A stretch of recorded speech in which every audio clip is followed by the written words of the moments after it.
Today we're looking at what I call the rape on campus, and we start with the song. I've got love like an ocean, love like an ocean. I've got love like an ocean in my soul. I've got love like an ocean, love like an ocean. I've got love like an ocean in my soul. Of course, a rape on campus was huge story carried by Rolling Stone magazine. And usually we use this to teach news writing, how not to do investigative reporting and news writing. Because if you look at this particular story, there had been a series of rapes on particularly the Ivy League colleges in the US. And this particular reporter was doing an investigation, and she got to hear the story of Jackie, not a real name, of course, at the University of Virginia. And she decided to follow up the story, but she gave Jackie too much credence. And at the end of the day, even though Jackie had claimed that she had been sexually assaulted, a lot of it was actually debunked.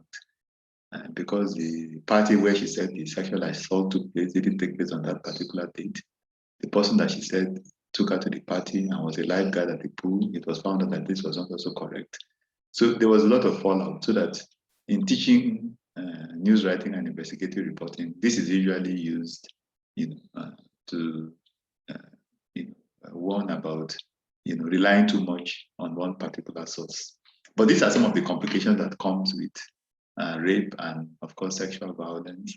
We know that these things take place.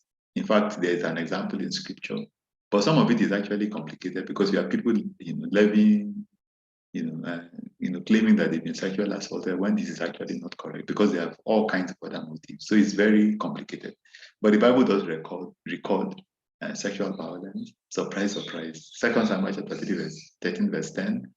Amnon, who was one of the sons of David, was interested in that sister, and he pretended to be sick so that the sister would then come and serve him food. So look, let's take it from verse 10. Then Amnon said to Tamar, "Bring the food into the bedroom that I may eat from your hand." And Tamar took the cake which she had made and brought them to Amnon and brought her in the bedroom. Now when she had brought them to him to eat, he took hold of her and said to her, "Come lie with me, my sister." But she answered him, "No, my brother, do not force me. For no such thing should be done in Israel. Do not do this disgraceful thing. And I, where could I take my shame?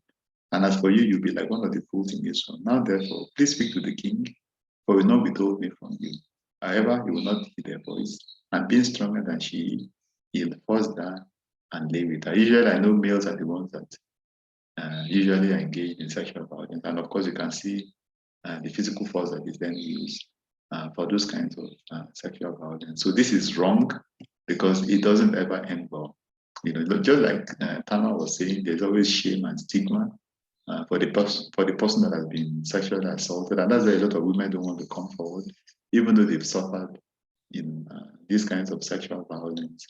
And in this particular instance, Tamar's brother Absalom waited after 2 years, he was able to kill Amnon. It doesn't ever end well.